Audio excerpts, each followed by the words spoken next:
Start at the AFC North. You want to tell me? So last episode we kind of just rambled on about our total feelings about the teams at large, and then you had some would say bold, some would say controversial playoff picture. How about we just run it down the same exact way today, right?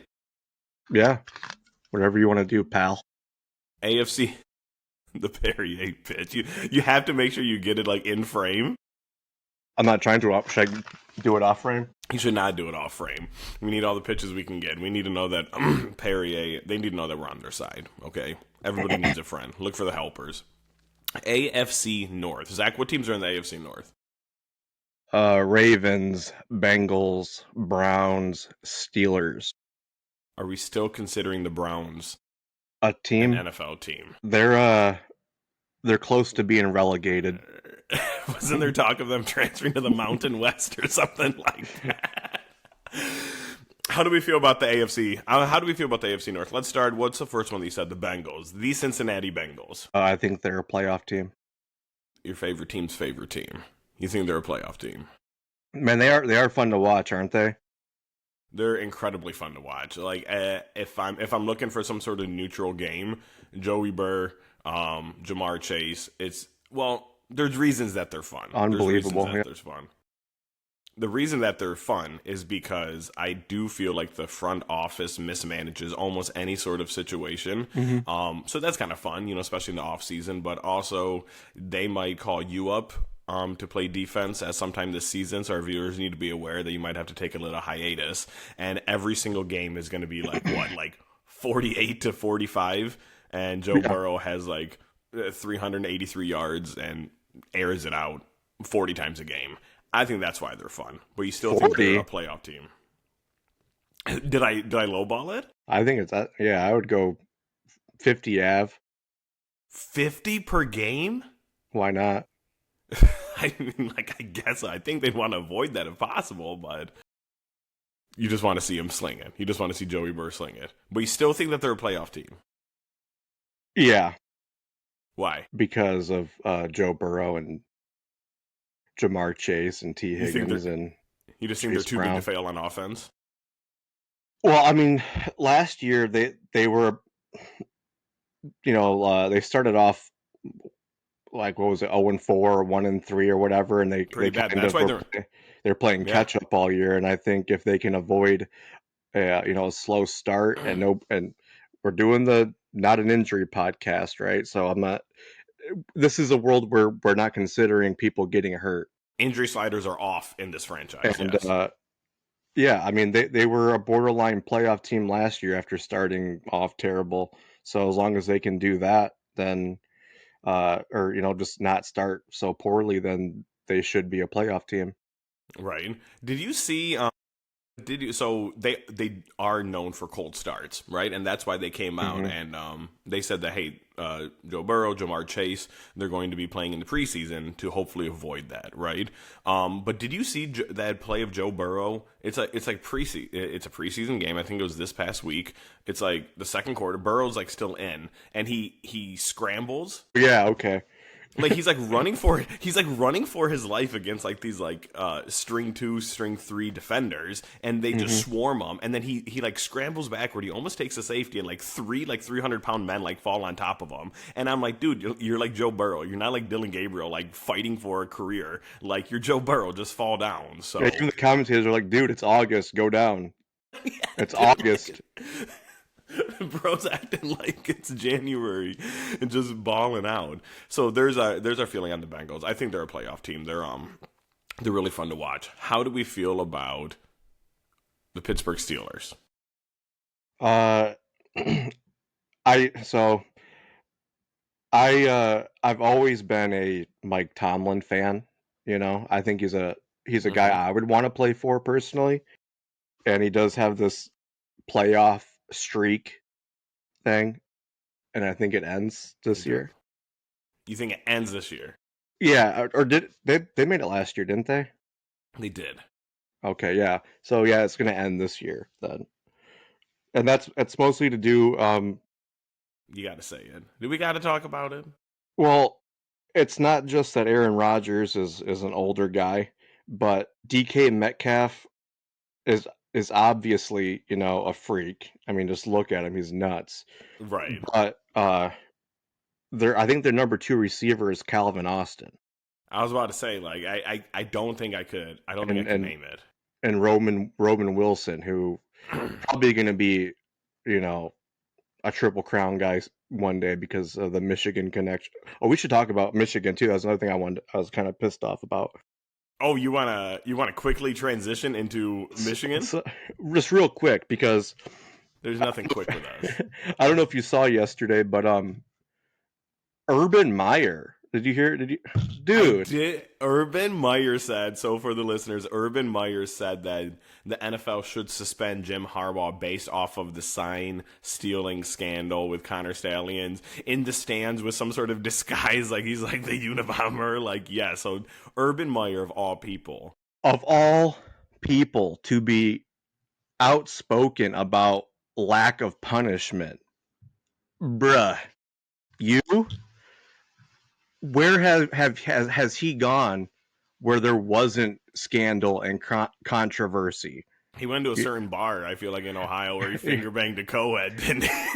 Well, he gave her a colonoscopy in public, and the girl that he was given this exam to, I think, is probably around the same age as his daughters, and he's supposed to be a married Christian man. And wasn't there a report that that when there was his like kicker missed a kick and he would just kick the player? Like he He would just kicked kick him it. at practice or whatever. He was just treating him like the guy that runs the county fair down the road or something. And now he's passing down But so rulings. of all people, this guy. I mean, at Florida, it Oh became yeah. kind of a running joke of all the players that had gotten into uh, like legal problems, or not legal, but like there was a Nah, lot of arrests and not drug cover-ups. Huh? Nothing. A lot of arrests and cover-ups down there, and then he'll do the well, I'm gonna retire or take a year or two off for personal reasons or my health, and then that's just because he knows what's coming, Hmm. and and wants to get out of there before he gets any of it on him, and he's the guy that's gonna be the spokesperson for NCAA punishment. He's the holier than thou, just passing judgment from the Supreme Court. That's crazy. That's just petty shit that you could only expect from somebody from Ohio State. Get That's Michigan won, guys. Get over it. he gets close to the mic. Winners win. I don't know. People, no, we don't have to get into it. We'll get canceled real quick with some angry state fans. We don't have to get Right, into it. So digression over. Go. Where are we? Steelers. Go ahead. You. the how you feel about the Pittsburgh Steelers is unfortunately just intrinsically tied to how you feel about Aaron Rodgers. That's it. I mean, if you like Aaron Rodgers, if you think he still has it, you think that Mike Tomlin's going to drag them kicking and screaming to like 9-8 and a wild card first round exit, or if you hate Aaron Rodgers and he's going to fold this offense and Mike Tomlin won't be able to find a way. I mean, I don't.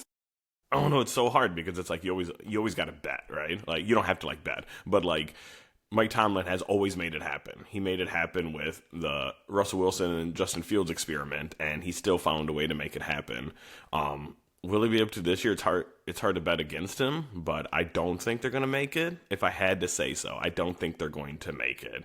I just think there's too many question marks on offense. Aaron Rodgers is still, MVP. In his prime, probably one of the most prolific quarterbacks of all time. But I Hmm. have not seen it in a couple years. And DK Metcalf, I like the idea of DK Metcalf more than I like DK Metcalf.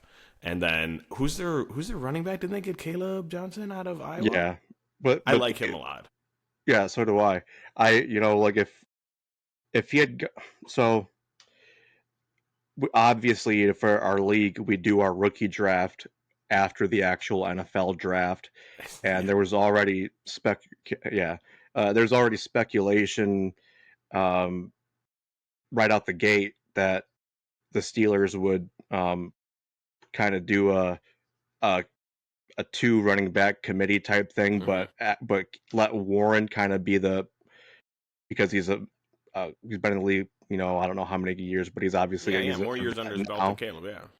but that was one thing that was kind of interesting to me because I feel like they've tried to make the Jalen Warren thing happen already, and it hasn't. So I kind of feel he's he's if he was a cat, he's on like live 8. So I mean, they tried doing that last year. You're supposed to be a big deal. We kept hearing about, you know, especially for fantasy players, that he's going to be, you know, you want to have this guy, he's going to be a big deal, and he's not. But I don't know anybody who's ever really knocked Aaron Rodgers, the quarterback, because you know Yeah. he's had one of the most you know, insane careers ever. His numbers are video game numbers, and It's so true. he was surprisingly, you know, uh, under the radar last year. I think he had like, you know, like a 3-1, 4-1 uh, TDINT ratio last year. Just the Jets suck.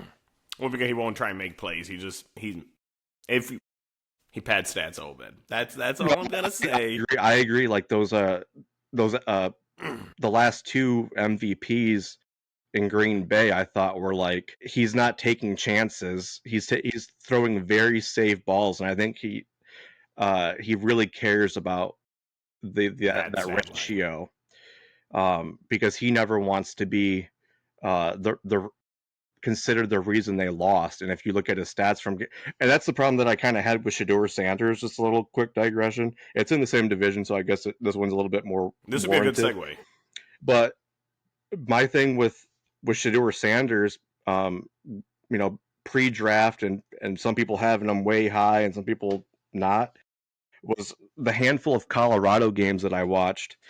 Uh, I didn't see him taking a lot of risks either. I thought there's a lot of like safe throws because at the end of the game he's going to be 25 of 30 for 220 and 2 touchdowns. But if you're playing safe like that, then you're not winning games. So that's the, and we'll talk about it for the rest of our lives, but they they don't play to win, they play to not lose, right? Well, I don't even know if it's that. I think it's more like there are some guys, especially, I can understand Shador more than Aaron because Shador's in college and he wants those stats to look good because that's kind of how you get to the next level. Kind Where of. I Aaron heard. Rodgers, yeah, and Aaron Rodgers, he was already considered like, you're the man, you're one of the top three, you know, talent wise quarterbacks ever. You have a Super Bowl, you have MVP, so why are you still playing it safe? You That know, yeah, you're right, you're right. that's So when you have that cachet is when you can, you know, take those chances and say, well, uh, you guys are always telling me how great I am, so shouldn't I be able to trust myself to just try to make that throw? go out and make the fucking play, bro. So yeah, with the Steelers, Are to me, you in or out? I'm out, but it's more of a lack of offensive firepower that I think is going to hold them back, especially in a division when you have the Bengals and you have the Ravens who can put up points. Done. We're out. The Steelers just always feel like, isn't it weird that like just when I think of the Steelers, like first of all, like classic team, classic coloring, you know, just like Oh, yeah, I love their uniforms. yeah, and it just like I feel like ever since you and I were swimmers, man, they're like they've always been like a defensive team, you know, and Hmm. it's always curious how these teams like always fall into they feel like offensive or defensive, and I feel like I don't know, Steelers have always been a defensive team, and now even here, like we're talking about how the defense is going to get it done, but there's question marks on offense, and in 30 years we'll be saying the same damn thing. So speaking of That what you just said is kind of an interesting thing too, because I've always wondered the same thing about how teams have these identities. identities, yeah, yep. Yeah, and you hear people, you know, on the mainstream sports media where it's like, well, they got to get back to who they are. They're a a, a defense team, and but What are like you doing? you know, like personnel and shit changes, you know, every so often. You know, you're trying to look at them like they were 20 years ago, and there's no one on that team from those teams 20 years ago. So why do they have to be that still? Not a damn soul is in those hallways that was there 20 years ago. So why are we still chasing the identity? I love that. You know, the Steelers Let, need to get back to that steel curtain defense. that's also badass all time. Eventually, we're gonna have to power rank the all the nicknames. God, we're blessed with sports. The Cleveland Browns. Next. I mean, do we even want to enter? They're the Saints of they're the Saints of the AFC almost. All I want to say about them is brown and orange suck. and and what is crazy is that, you know, the Browns were named after the original first owner, right? And there's Yep. been an ownership change. It's a different family that owns it. If there's any team in the NFL that should change their fucking name, you know what I mean? They need a new identity.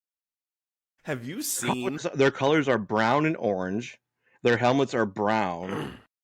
They're the Browns, and the Browns don't even own the team anymore. And their logo's like a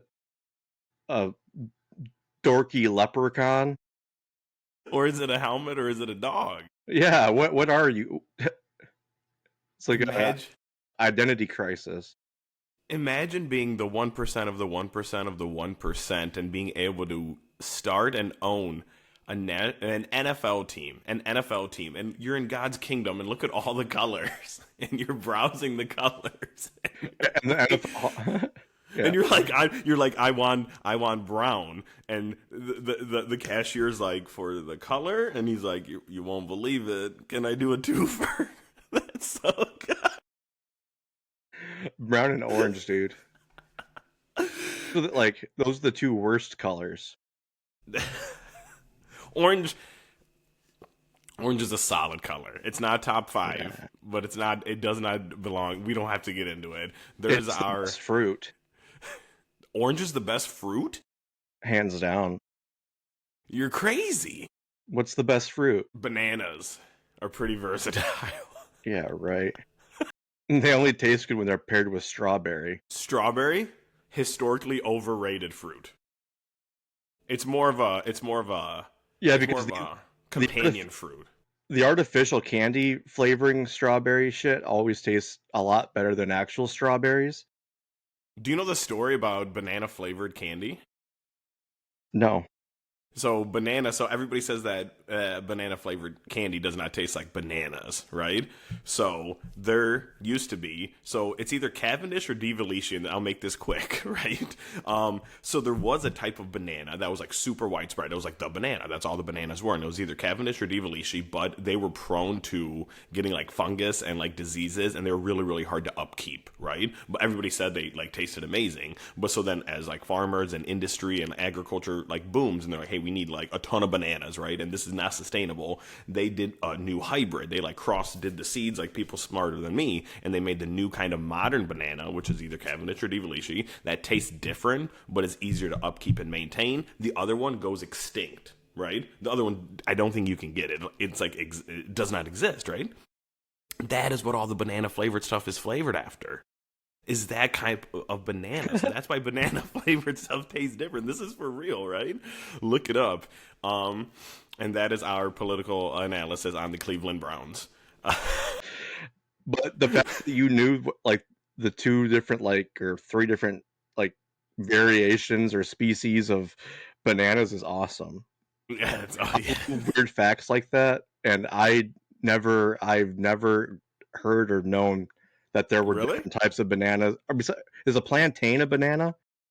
Yeah, it's like a small, like low, sweeter banana in more tropical climates, I think. So, but everything you just said is completely new information to me and awesome.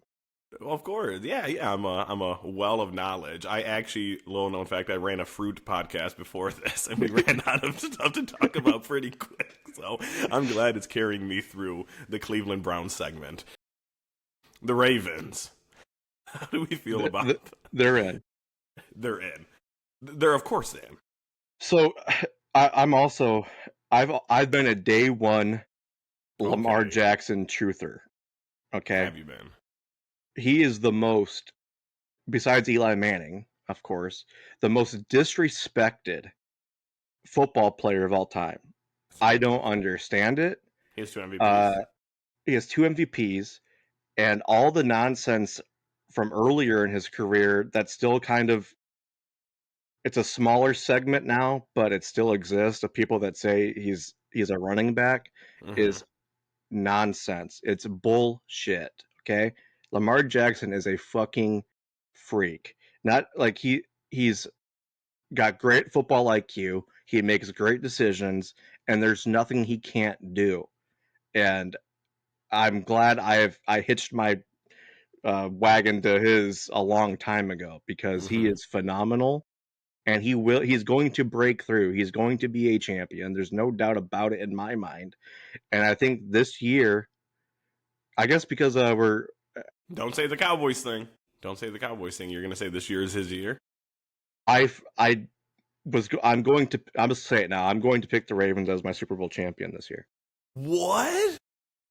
Yeah. So in order to make the Super Bowl, you have to make the playoffs, and so uh, they're Allegedly, in they're in.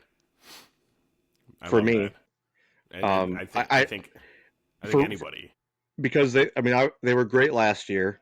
I'm not sure like if they've had any major additions, but they were already a Super Bowl caliber team to begin with. Mm-hmm. Um, I think adding Hopkins is, he's like 32, 33 years old, but I think he still has some of the most reliable hands in the NFL, and that's really all Lamar needs is somebody he knows that can just catch the ball, especially Hopkins is a pretty tall guy, pretty big guy. So red zone and, red zone targets and stuff should be a thing for him. Uh, there's guys like Hopkins, there's always a place for them, which is why, I think my second favorite wide receiver all time is probably Larry Fitzgerald because uh, he's crazy, He's right? isn't there crazy sad? Like he has more like Tackles and drops. Yeah, yes, that's insane. that's fucking crazy. That's like one of That those like made up that's stats. I'm like I don't. even though I've looked at it, that's fake. Somebody altered the tapes. Somebody check the fucking Epstein tapes because Larry Fitzgerald's in there with whiteout or liquid paper, whatever the kids are calling it nowadays. I do love Lamar Jackson as well. The Ravens are of course a playoff team. I really want them to make a long run. I don't know if I'm going to be as bullish as you and say that they're the Super Bowl guys. Lamar still needs to get over the hump. He needs to show that he can perform in big games. But the league is better when the Ravens are better. When they're performing. I just love I just love their vibe. Bird Bro, of course, Bird Team. They were also in consideration. They weren't on the final list, but when I was picking my fandom when I was younger, but just like as soon as I see like that purple and like that shield, I'm like, let's go, dude. You It's could never Sunday. go wrong with purple. You can never But go wrong with purple. it's awesome that you're a bird guy because I'm a fucking bird freak too. We could have a bird watching podcast or something. Hey, if this I'm doesn't I'm a work out, I'm a Raptor fan for sure. that is the AFC. That's the AFC North. Completely accurate playoff predictions. Let's go. We're Ravens Bengals. And Ravens Bengals.